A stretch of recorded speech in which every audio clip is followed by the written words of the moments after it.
بسم الله الرحمن الرحيم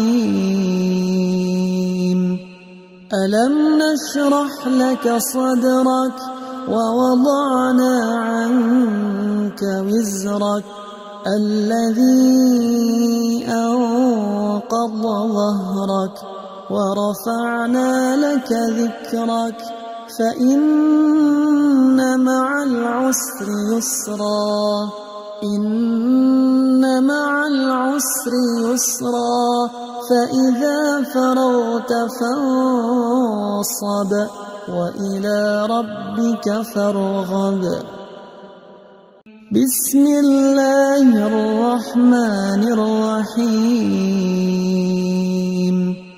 ألم نشرح لك صدرك ووضعنا عنك وزرك الذي أنقض ظهرك ورفعنا لك ذكرك فإن مع العسر يسرا إن مع العسر يسرا فإذا فرغت فانصب وإلى ربك فارغب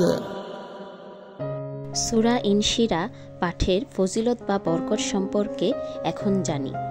এর মধ্যে প্রধান ফজিলত হল জীবনে কষ্ট ও দুঃখের পর স্বস্তি ও শান্তি লাভের আশ্বাস। এটি মনকে প্রফুল্ল করে এবং আল্লাহর প্রতি মনোযোগ বৃদ্ধিতে সহায়ক। এছাড়া সূরা ইনশিরাহ পাঠের মাধ্যমে মানসিক চাপ কমানো, স্মৃতিশক্তি বৃদ্ধি ও আল্লাহর নৈকট্য লাভের সুযোগ পাওয়া যায়। এই সূরার মাধ্যমে আমরা বুঝতে পারি কষ্টের পর স্বস্তি, মানসিক প্রশান্তি লাভের আশা, আল্লাহর নৈকট্য, স্মৃতিশক্তি বৃদ্ধি, নামাজের মনোযোগ, অসুস্থতা থেকে মুক্তি, আল্লাহর সন্তুষ্টি।